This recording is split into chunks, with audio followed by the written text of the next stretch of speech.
আজকে জিলহজ মাসের কয় তারিখ? 5 তারিখ। 9 তারিখে বিশেষ করে আমাদের সামনে যেসব ভাইরা আছেন অধিকাংশ হয়তো হজে যাবেন না, আপনাদের জন্য আল্লাহ পাক রব্বুল আলামিন এক উত্তম করণীয় রেখেছেন, সেটা স্মরণ করিয়ে দিচ্ছি আর তারপরে আসি। সেটা হচ্ছে বিশেষভাবে আরাফার দিনের সিয়াম পালন করা, রোজা রাখা।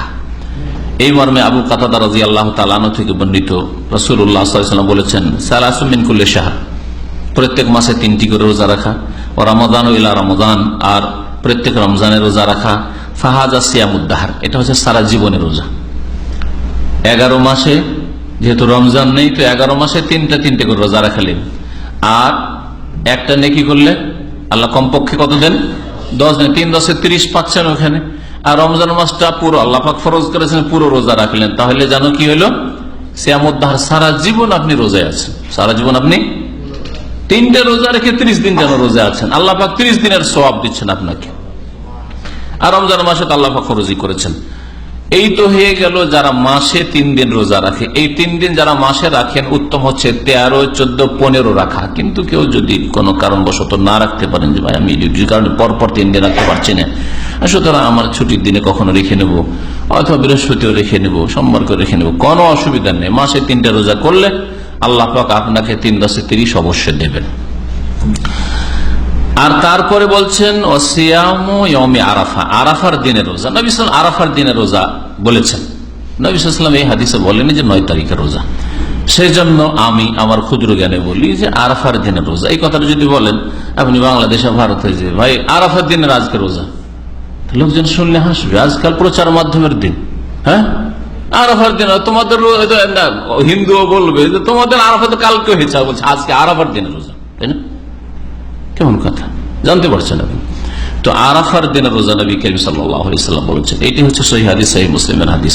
সেজন্য আসল রোজা হচ্ছে আরাফার দিন, যেই দিন হাজিরা নেকি সব নিয়ে গেল। আপনারা বাড়িতে বসে আছেন, আল্লাহ পাক নেকির আপনাদেরকে একটা সুযোগ দিচ্ছেন যে তোমরাও বাড়িতে বসে বসে নেকি করো, রোজা রাখো।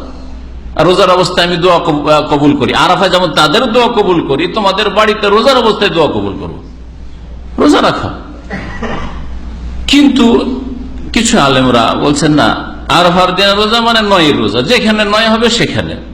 এই জন্য এই দ্বন্দ্বকে দূর করার জন্য বা দ্বন্দ্ব থেকে ঊর্ধ্বে যাওয়ার জন্য, দ্বন্দ্ব মুক্ত হওয়ার জন্য 2 দিন রোজা রাখেন। কারা? যারা সৌদি আরব ছাড়া অন্য দেশে আছেন। আর একদিন পরে তাদের কি হচ্ছে, 9 তারিখ হচ্ছে, 8 তারিখও রাখেন, 9 তারিখও রাখেন, এইভাবে রাখেন, অসুবিধা নেই। কিন্তু আরাফার দিনেই রোজা রাখলেন না, বা ওই দিন বললেন না, আরাফা থেকে হাজি এসে কোরবানি করছে, পাথর মারছে, আর তো আফে হেফাজা করছে, আর ওই দিন শুধু রোজা রাখবেন আর ফতোয়া দিবেন আর বলবেন যে আরাফার রোজা, তো মুসলিমও হাসবে আর অমুসলিমও হাসবে।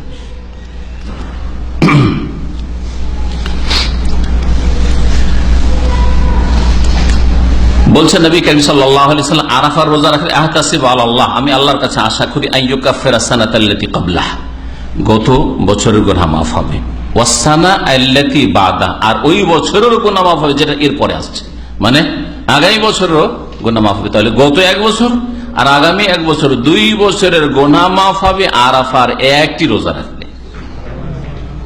তাহলে যেসব ভাইরা আর অতিরিক্ত নফল হিসাবে রাখেন, 1 তারিখ থেকে শুরু করে 9 পর্যন্ত 9টা রাখলেন, বা 5টা 6টা রাখলেন, 3টা রাখলেন, তার আরো বেশি নাকি বলেন। একদিন যদি আল্লাহর সন্তুষ্টির জন্য রোজা রাখেন, নবী করিম সাল্লাল্লাহু আলাইহি ওয়াসাল্লাম হাদিস রয়েছে সহিহ মুসলিম, মান সামা ইয়াওমান ফি সাবিলিল্লাহ, যে ব্যক্তি আল্লাহ পাক রব্বুল আলামিনের রাহে একদিন রোজা রাখে। ফি সাবিলিল্লাহর মানে কি? একদল বলছেন ফি সাবিলিল্লাহ মানে আল্লাহর রাস্তায় জিহাদে গেছে, আর জিহাদের এক সফর কষ্ট, আর সেখানে গিয়ে রোজা রাখছে, এটাও কেউ এই সংকীর্ণ অর্থ বুঝিয়েছেন। আর একদল বলছেন ফি সাবিলিল্লাহ মানে আল্লাহ পাকের সন্তুষ্টির জন্য। ফি সাবিলিল্লাহ মানে আল্লাহ পাক রব্বুল আলামিনের সন্তুষ্টির জন্য যেই ব্যক্তি একটি রোজা রাখবে, বা'দাল্লাহু ওয়াজহাহু আনিন নার 70 খরিফান, আল্লাহ পাক তার মুখমণ্ডলকে, চেহারাকে জাহান্নাম থেকে 70 বছরের দূরে রাখবেন, মানে আল্লাহ পাক জাহান্নাম থেকে দূরে রাখবেন। এই ফজিলতগুলি মানে কি, ফরজ বাদ দিয়ে মাঝে মাঝে ফরজ ছাড়েন, আর একটা দিন এই জান্নাতের আশায়, জাহান্নাম থেকে বাঁচার আশায় রোজা রেখে নিলেন। এই ফজিলতগুলির মানে আরাফার দিনে রোজার ফজিলত মানে এই যে 2 বছর ধরে ফজর নামাজ তো পড়লেন না, আর আরাফার রোজা রাখলেন, আশা করলেন যে 2 বছরের গুনাহ মাফ, নাকি? কখনো না। যেমন মালিকের, আপনারা কফিলের আন্ডারে কাজ করেন, কোম্পানিতে কাজ করেন, ব্যক্তি কফিলের কাছে কাজ করেন, যদি আসল ডিউটি টাইমে ডিউটি না করেন তাহলে বাইরে ওভার টাইম আর বোনাস ওইসবের আশা করা বেকুফি ছাড়া কিছু নাই, তাই না? আসল ডিউটিটা আপনি 8 ঘন্টা 10 ঘন্টা যা আছে করে দেন, আর তারপরে বোনাস ফোনাসের আশা রাখেন, তারপরে আপনি ওভার টাইম পাওয়া যায় কি যায় না দেখি, বেতন তো হচ্ছে 1000, আর ওভার টাইম দিয়ে আরো কিছু বাড়ানো যায় কি যায় না, তাই না? কিন্তু ডিউটির সময় যদি না থাকে, না বিকেল বেলা যখন ডিউটি শেষে আসছে গিয়ে বলেন আমি ওভার টাইম করার জন্য এসেছি, হবে? কখনো হবে না।